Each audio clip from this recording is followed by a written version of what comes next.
তো বন্ধুরা, আমি আমার এই ভিডিওতে খুবই সংক্ষিপ্ত আলোচনা করতে চলেছি। আমরা অনেকেই স্বপ্নদোষ আক্রান্ত হয়ে থাকি।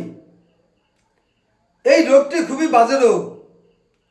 এই রোগে আমাদের শারীরিক মানসিক অসুস্থতা নিয়ে আসে এবং শারীরিক কমজোরিতা করে দেয়।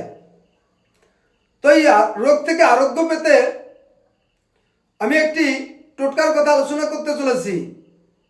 এই টোটকাটি যদি কোনো ব্যক্তি প্রয়োগ করতে পারে তাহলে এই রোগ থেকে 100% আরোগ্য লাভ করতে পারে। তো যে ব্যক্তির এই রোগটি আক্রান্ত সেই ব্যক্তি যদি একটি সাদা কাগজে নিজের মায়ের নাম লিখে বালিশের কভারের উল্টো পাশে রেখে দেবে এবং শোয়ার সময় ওই বালিশটি মাথার তলায় নিয়ে নিজের মায়ের নাম করতে করতে ঘুমালে এই রোগ থেকে 100% আরোগ্য লাভ হয়ে থাকে।